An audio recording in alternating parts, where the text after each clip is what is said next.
day 2 of the rollout of COVID-19 vaccines to the elderly in South Africa.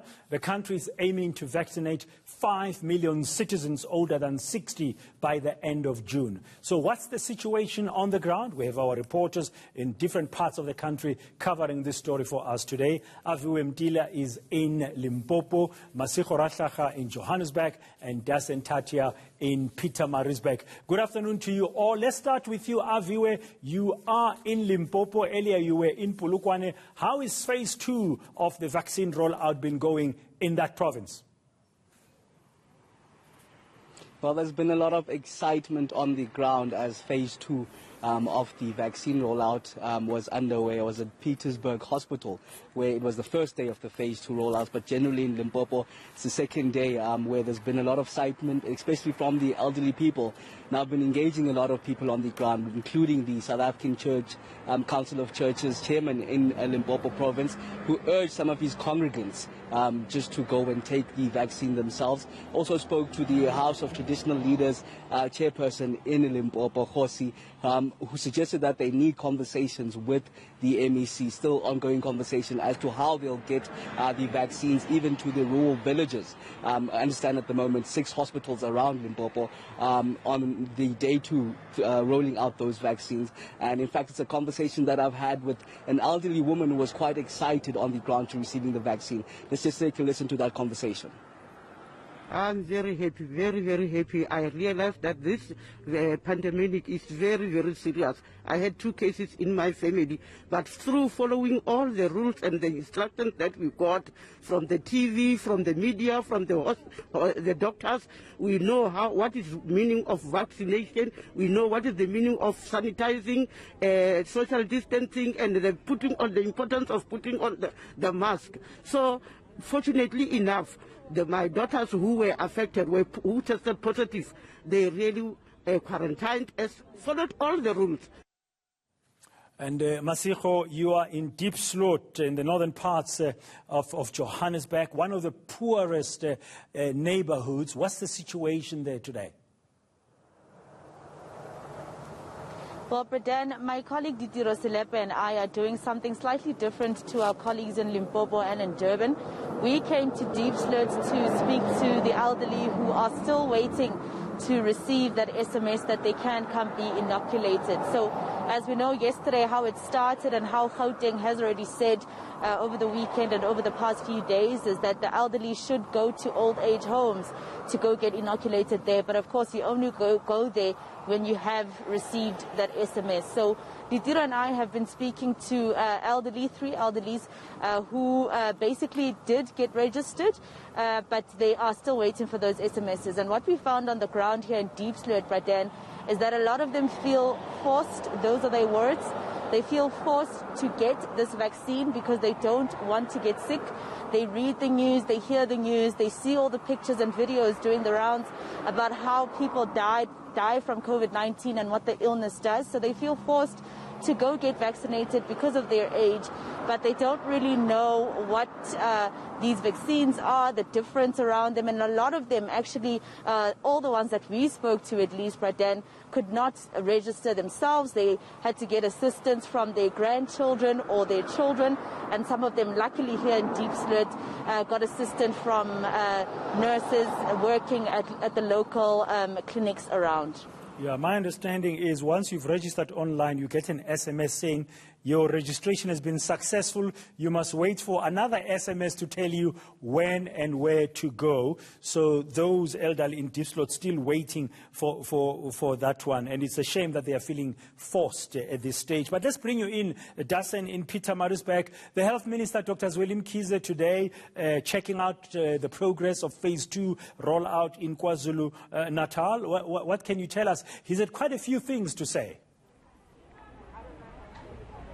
Yes, he did. In fact, he gave a bit of an update on the first day of the rollout. But, you know, because this second phase is now running concurrently in that it is making sure that senior citizens are vaccinated as well as healthcare workers. We've seen a mix of both of them here at the Royal Showgrounds in Pietermaritzburg. This was originally meant to be a field hospital during the early days of the coronavirus, and it's now one of the vaccination sites.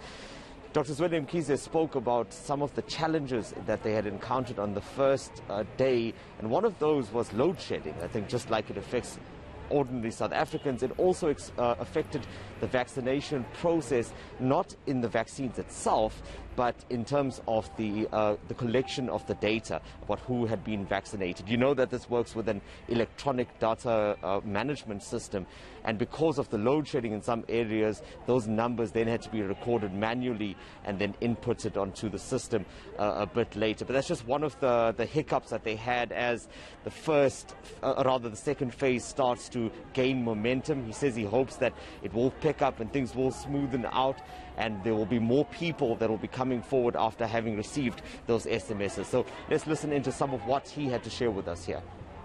At this point, I want to say that we have started this phase 2, and yesterday we launched it in all the provinces. Most of the provinces started on well. There were a few that had challenges, but today there are more sites that have been opened. We have said that we are targeting ultimately to use over 3,300 sites by end of September, end of August, September. We want to have ramped up our vaccination to over 250,000 people per day. The numbers of vaccines that are coming will be less for the first 2 months, and they'll start scaling up from July onwards. But between now and the end of June, we should have received close to 6 million vaccines. We're trying to get more than that, but because of some of the delays, we're actually getting our deliveries rescheduled for later on in the year. So we are hoping that on this second phase, we're looking at 16 million people to be vaccinated. In this process, we'll be able to do the first and second dose. We want our people to be very patient, because we might want to delay the second dose by up to 3 months. We are looking at that. Yeah, that's still in progress. Aviwe, let's come back to you. You spoke to the MEC for Health in Limpopo, I understand. And what do we know in terms of what they are intending to target? What's their plan? The target is to vaccinate 500,000 of the elderly in Limpopo, age 60 years and above. But the broader target, Pradhan, is 1.6 million people in Limpopo that will be vaccinated within the second phase of the rollout of the COVID-19 vaccine. They're using the Pfizer vaccine in Limpopo, and we understand it's 2 injections that will be taking place. But in a conversation that I had with the MEC, they did say that this target is up until November, the end of November, the phase 2. But I did pose it to the MEC, how will this be attainable, given that they didn't reach their first phase targets with the healthcare workers, where they were targeting around 50,000 plus, but they managed 33,000. The MEC did seem capable, MEC of Health in the Department of Health in Limpopo. Let's listen in on that. When we said 500,000, we are referring to the above 60. So phase 2 vaccination is not only talking about the above 60, it's also talking about essential workers, which includes your police, your teachers. It also includes those with comorbidities. It also includes people in congregated settings, like your prisoners, like your old age home. So the total number of phase 2 vaccination comes to around 1.66 million estimation. And isn't that an ambitious target, though, MEC, given that phase 1 targets weren't met in terms of vaccinating the healthcare workers? If we want to meet the 67 target, the herd immunity, we must really deal with the real statistics. Yes, our target for the healthcare workers, inclusive of the private practitioners, was at 59,000. Remember, when we vaccinated the healthcare workers, it was not the rollout plan by the National Department of Health. We were participating in the phase 3B clinical trial of Sisonke. Hence, we were not in control of how the processes run in the vaccine. Yeah, Masego, let's bring you back in there in Diepsloot. I mean, you were doing something different and you're engaging with some of the elderlies there, LA, telling us that they were feeling forced. But the phase 2 rollout is underway. Are they optimistic and hopeful that they will, in the end, get the COVID-19 vaccine? Or is there some hesitancy as well? It's mixed feelings, really, Bradan. Although some of them, actually all of them, are, understanding why they need to be inoculated, there is a lot of fear and anxiety. There's been a lot of vaccine hesitancy, and the elderly don't really understand things the way that a younger person might understand, or as quick as a younger person might understand it. I mean, it went from them having to register online, that confused them. It went from them reading news about blood clots after the Johnson & Johnson vaccine was halted. That rollout there was halted at some point because the United States was saying that they've experienced blood clots that side, and then that rollout being brought back. So there's a lot of positivity, Bradan, I must say. A lot of people saying that, they want to go for this vaccine because they've seen how people die around them, not only in the news or by reading about it. They've seen their neighbors die, their family members die, and one of the elderly people that we spoke to actually even said for no reason. People are dying in such large numbers for no reasons, but they are very anxious and very frightened about it, about the vaccine, but not only about the vaccine, about COVID-19 as well. So I think for them, they're looking forward to it. They didn't have much information, Bradan. Actually, at some point, my colleague Diepsloot Johannesburg was even saying, look, you even ended up being the one that was interviewed by the person you were supposed to be interviewing, because one of the grandmothers that I spoke to, Bradan, had a lot of questions to ask me about what is Pfizer, what the difference is between the vaccines that are coming here, which other ones are we expecting to get here in South Africa. So a lot of misunderstanding from the elderly, but also just a lot of information that is not trickling in to all of them. And you can imagine an area like Diepsloot, as you said, a very disadvantaged area.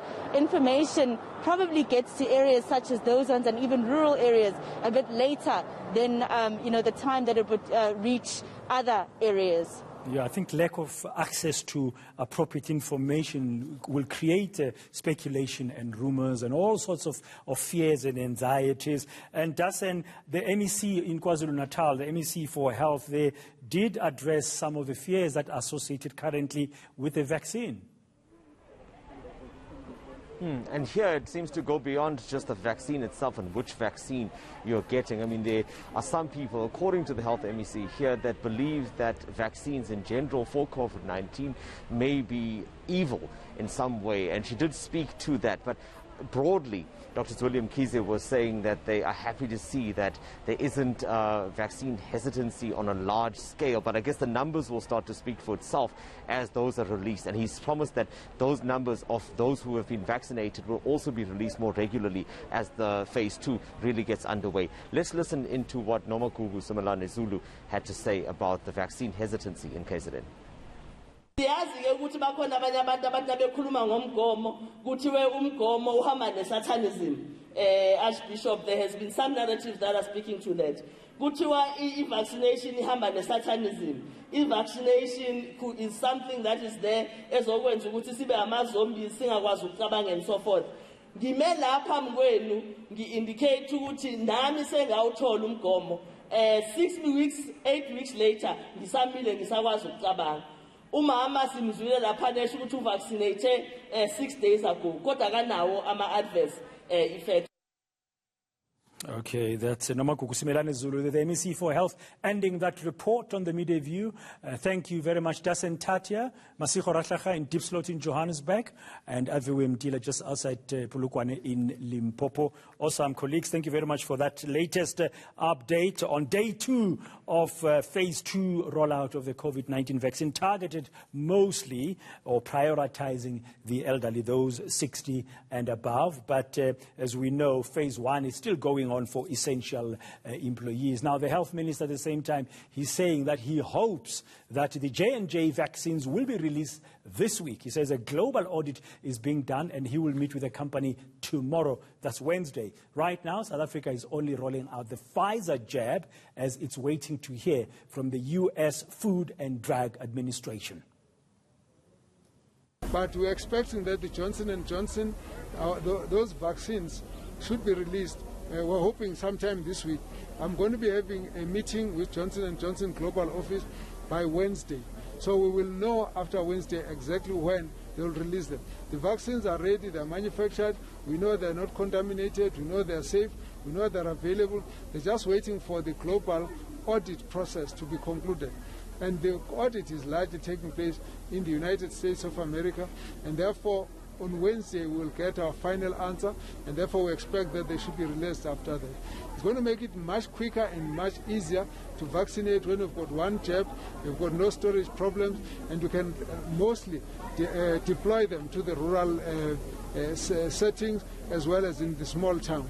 So we actually expect that by the end of the week we should have got an answer to the release. And just remember, if we get a word from the US that they've released they've finished the audit, all we need is a phone call and one flight. It takes 1.5 hours from PE to come up here. So it's not even a big issue for us. That's a matter of saying, yes, now they can be released. And from that point, we can actually get them. So it will obviously take about 2 to 4 days to clear them. And after that, we will then proceed. Dr. Mkhize there seeming very hopeful and optimistic about that phone call from the United States about the audit concerning J&J.